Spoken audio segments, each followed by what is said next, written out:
Burlington Mayor Marianne Meed recently attended the Federation of Canadian Municipalities in Ottawa. We started our weekly chat earlier today talking about the focus of this year's conference.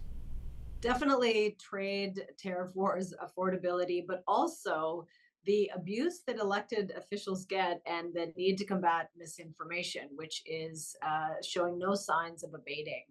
And there was also talk, we hear from all the political party leaders. It's 2,000 elected officials and staff from across the country that come to these conferences. So Prime Minister Carney was there in person, which was awesome.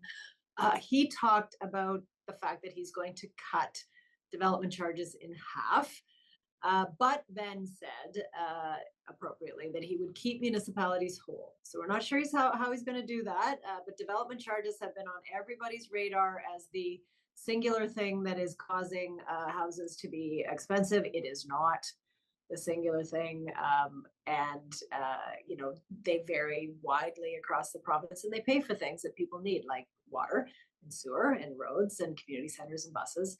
So we will be following up with Prime Minister Carney to say, okay, if you're going to do this, how are you going to keep us whole? Because we need that to fund infrastructure. So here's the bill of the other 50%. But also, I was at a workshop on combating misinformation against elected officials. There were over 300 people in that room. This is a problem that faces every municipality, big and small, across the country. And it is a really serious impediment to democracy if we don't even have a shared set of understanding and facts around what the world is. Yeah, get on that now, because it's only going to get worse with AI as well, when images are out there that are completely falsified and made up. This is definitely going to be a huge problem. Yep. And I'm sure it'll be the point of discussion over and over again. Second topic, let's bring it back home here. You know, you and I have chatted many times about the potential municipal ward boundaries changing. That could happen. It has happened. It's approved. So what does this mean for residents? And I guess I should ask, how are residents going to know if they've had the change happen to their particular place where they live?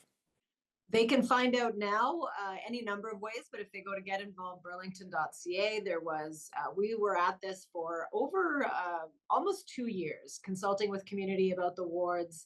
We brought in an outside group to look at it and give us recommendations.